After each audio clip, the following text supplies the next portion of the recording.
आदिवासी विकास विभाग द्वारा नागपुर में समाज की महिलाओं की आर्थिक उन्नति को लेकर कार्यक्रम का आयोजन हुआ।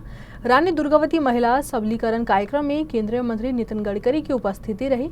इस मौके पर गडकरी ने कहा कि समाज के विकास के लिए महिलाओं को आर्थिक उन्नति होना बहुत जरूरी है। गडकरी ने राज्य के आदिवासी विभाग को उनके मंत्रालय से ड्राइवर ट्रेनिंग सेंटर दिए जाने का भी प्रस्ताव किया और रोजगार के लिए नए नए उपक्रम चलाए जाने की भी सलाह दी है। समाजामध्ये रोजगार निर्माण होणं हे सक्षमीकरणाकरता आणि सबलीकरणाकरता आवश्यक आहे।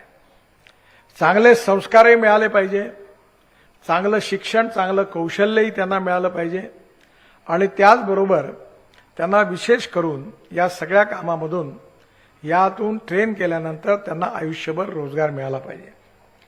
माझी आदरणीय मंत्री अशोक विखे आणि सेक्रेटरी वाघमारे साहेबांना आणि कमिशनर बनसोड मॅडमला विनंती आहे की भारत सरकारतर्फे आमची एक योजना आहे।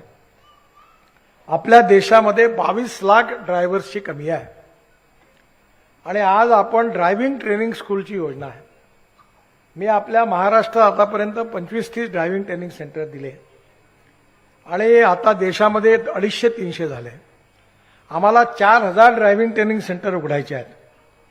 तर तुम्ही आधी आणि आम्ही स्वतःच ग्रँट देतो आहे, 3-3, 4-4 करोडची ग्रँट आहे त्याच्यात। तुम्ही फक्त ड्रायव्हिंग ट्रेनिंग स्कूल करता लागेल तर मी आरटीओच्या ऐवजी कायदा बदलून तुमचं नाव टाकतो।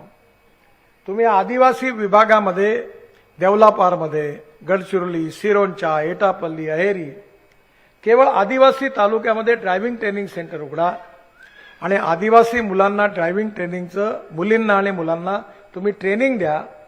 मी तुम्हाला गॅरंटी देतो की त्या सगळ्यांना रोजगार मिळाल्याशिवाय राहणार नाही।